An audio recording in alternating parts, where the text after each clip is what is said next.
Hi ಎಲ್ಲೋ ನಮಸ್ತೆ ವೀಕ್ಷಕರೇ, ಯಾರೆಲ್ಲ ಮೈ ವಿಲೇಜ್ ವ್ಲಾಗ್ ಚಾನಲ್ ನೋಡ್ತಿದ್ದೀರ ಪ್ಲೀಸ್ ನಮಗೆ ಸಪೋರ್ಟ್ ಮಾಡಿ, ಹಾಗೆ ಸಬ್ಸ್ಕ್ರೈಬ್ ಮಾಡ್ಕೊಳ್ಳಿ. ನೀವು ಮಾಡೋ ಒಂದು ಸಬ್ಸ್ಕ್ರೈಬು, ಲೈಕು ಮತ್ತು ಕಮೆಂಟಿಂದ ನಮಗೂ ಮೋಟಿವೇಶನ್ ಸಿಗುತ್ತೆ.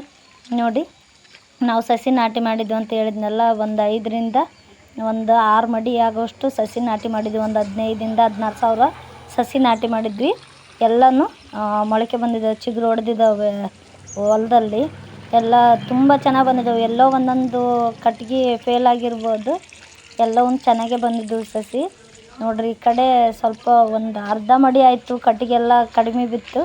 ಪರವಾಗಿಲ್ಲ, ಇವೆಲ್ಲವೂ ಹೊಲಕ್ಕೆ ಆಗುತ್ತೆ ಅಂತೇಳಿ ಇಷ್ಟೆಲ್ಲನೂ ರೆಡಿ ಮಾಡಿದ್ವಿ. ಇವೆಲ್ಲನೂ ಚಿಗುರು ಬಂದಿದ್ದಾವೆ, ಇನ್ನೂ ಬರ್ತಾವಂತೆ. ಈಗ ಸದ್ಯದ ಮಟ್ಟಿಗೆ ಇಷ್ಟಂತೂ ಬಂದಿತ್ತು.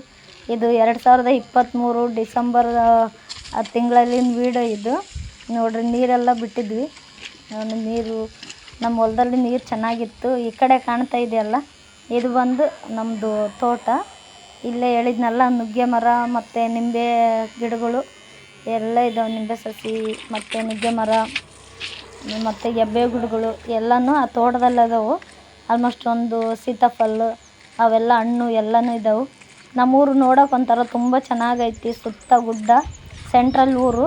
ಅದರಲ್ಲೂ ಯಾರಿಗೆ ಬೇಕೋ ಅವ್ರವ್ರ ಹೊಲದಲ್ಲಿ ಅವ್ರವ್ರ ಮನೆ ಕಟ್ಟಿಸ್ಕೊಂಡಿರ್ತಾರೆ ಆರಾಮಾಗಿ. ಅಲ್ಲೇ ಲೈಫ್. ನೋಡಿರಿ, ಆ ಕಡೆ ಒಂದು ಕಾಣ್ತಿದೆಯಲ್ಲ, ಅವ್ರ ಹೊಲದಲ್ಲಿ ಮನೆ. ಇವೆಲ್ಲ ಒಂಥರ ಹಳ್ಳಿ ಜೀವನ ತುಂಬ ಚೆನ್ನಾಗಿ ಅನಿಸ್ತತಿ. ನೋಡ್ರಿ, ಅಲ್ಲಿ ಕಾಣ್ತಿರೋದು ನಮ್ಮ ಮನೆ ಪಕ್ಕ ರೋಡ್ ಪಕ್ಕ ಇನ್ನೊಂದು ಹೊಲದ ಪಕ್ಕ ಗುಡ್ಡ. ಈ ಥರ ತುಂಬ ಚೆನ್ನಾಗೈತಿ. ನೋಡಿರಿ, ನಮ್ಮ ಹೊಲ, ನಮ್ಮೂರು ನಿಮ್ಗೆ ಇಷ್ಟ ಆಗಿದ್ದರೆ ನಮ್ಮ ಚಾನಲ್ಗೆ ಒಂದು ಸಬ್ಸ್ಕ್ರೈಬ್ ಮಾಡ್ಕೊಳ್ಳಿ. Thank you so much.